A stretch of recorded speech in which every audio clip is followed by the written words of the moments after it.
days ago, I invited you to join me as we take some time to reflect and prepare ourselves for a really amazing upcoming year. Not good, not great, but an amazing upcoming year. Over the course of this week, I'm sharing 4 powerful practices that you can do to prepare yourself for the best next year possible. So we started with number 1, celebrate your wins. I said like a 3-year-old, what gets celebrated gets repeated, and we're under-celebrated. We don't celebrate ourselves enough. I invited you to make a list of 10 things that you did in this past year that you're really proud of.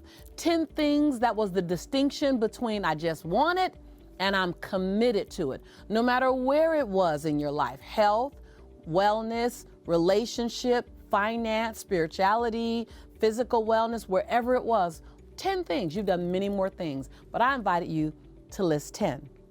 Then we move to number 2. Practice active, and I asked you to underline and circle active, practice active self-care.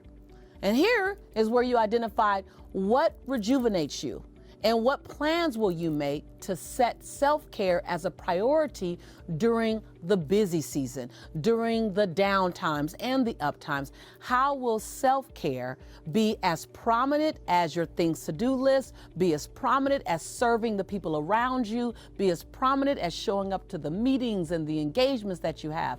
How will self-care, setting yourself up for this to be a marathon, not a sprint, how will it remain a priority? And now, number 3, set quarterly goals. I know this is the time of year where coming up shortly, everyone's going to talk about their annual goal. What do I want to achieve this year? And while that's important, we call that a macro goal. Write that down. That's a macro goal. I want to invite you to set micro goals as well, because these goals you can attain a lot sooner. They let you know when you're on path and they let you know when you're off path. I like to set quarterly goals instead of annual goals. I like to make them a bit more bite-sized. Now, I start with a big, bodacious, scary, hairy goal, right?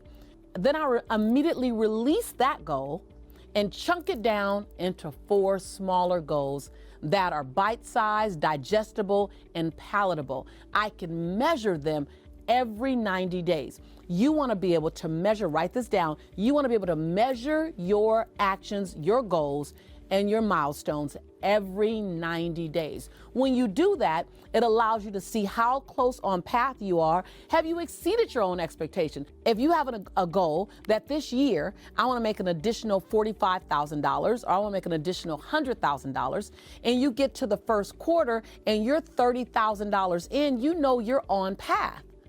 However, if you have the goal over the year, I want to make an additional $100,000, and you get to the end of the first quarter and you're at $10,000 in additional revenue, you know you need to do something. You know you need to ramp up, or you know that this next season, this next time, I need to make sure that I'm doubling up on my revenue to hit that goal, versus getting to November and realizing that you're only at $35,000 towards your $100,000 additional revenue goal. Whatever your goal is, whether it's $100,000 or whether it's $10,000 or whether it's $1 million in addition, or whether it's new relationships, or whether it's a social media. I want to grow my social media by 100%. If you have in your social media 4,000 people, you want to grow it by an additional 4,000 people, then you set that goal annual 4,000, but what's your quarterly goal so that you can see it in bite-sized, digestible, palatable pieces that you can monitor and tweak, adjust, dial back, or speed up.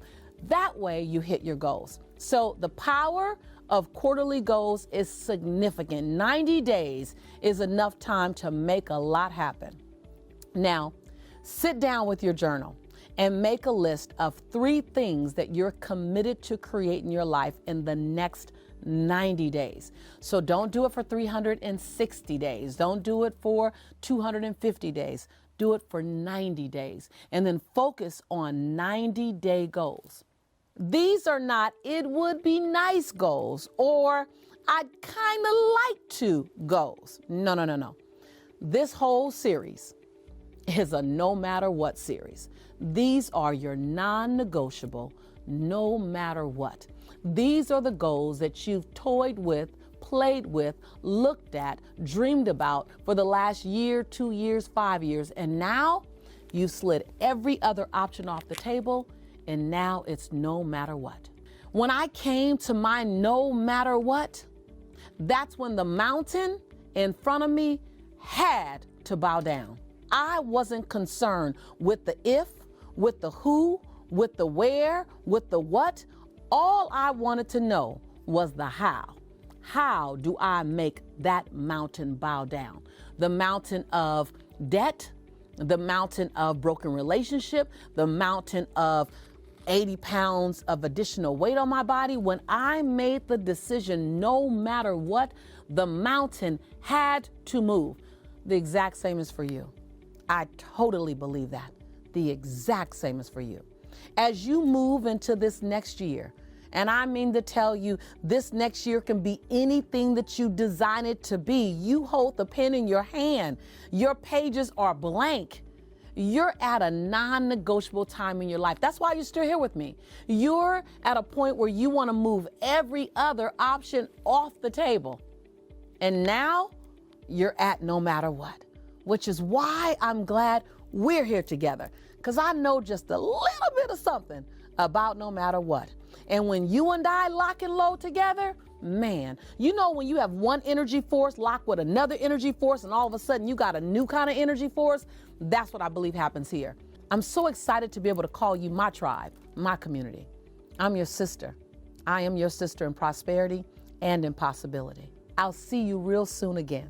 And when you come back, we'll talk about practice number 4 to prepare you for your next best year ever.